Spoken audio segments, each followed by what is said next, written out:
বিশালগড়ের বিধায়ক হিসেবে নির্বাচিত হওয়ার পর আজ ছিল বিধায়ক সুশান্ত দেবের দ্বিতীয় জন্মদিন। আর এই দ্বিতীয় জন্মদিনে সিপাহীজলা অভয়ারণ্যে সেরা নামে একটি বাঘকে দত্তক নিয়ে জীবজন্তুর প্রতি যত্নবান হওয়ার জন্য রাজ্যবাসীকে বার্তা দিলেন বিধায়ক সুশান্ত দেব। ছোটবেলা থেকেই জীবজন্তুকে ভালোবাসতেন বিশালগড়ের বিধায়ক সুশান্ত দেব, তাই জীবজন্তুর প্রতি ওনার ছিল ভিন্ন প্রাণ।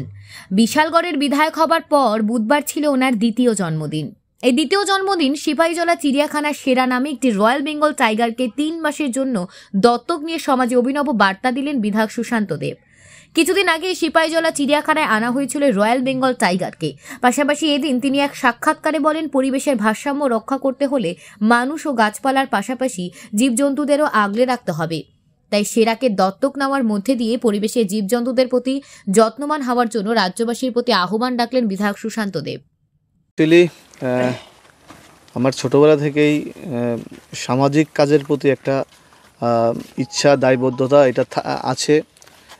এইবার বিধায়ক হওয়ার পরে আমার দ্বিতীয় জন্মদিন, তো এই দিনে আমি ভাবলাম যে আমরা সমাজের অনেক কাজ করি, কিন্তু সমাজের জীবজন্তু, পশু পাখি, ওনাদের একটা জীবন আছে এবং প্রত্যেকের কাছে একটা মেসেজ দেওয়ার জন্য আমাদের সমাজে একটা ব্যালেন্স তৈরি করতে গেলে আমাদের পশু পাখি থেকে শুরু করে প্রত্যেকটা জীবজন্তুকে আমাদের আদর ভালোবাসা করা দরকার। তো সেই কারণে আজকে আমাদের সিপাহীজলা চিড়িয়াখানায় যেই বেঙ্গল টাইগার সেরা নামে, তো আমাদের নতুন অতিথি এসছে, আজকে প্রায় 6-7 মাস হয়েছে।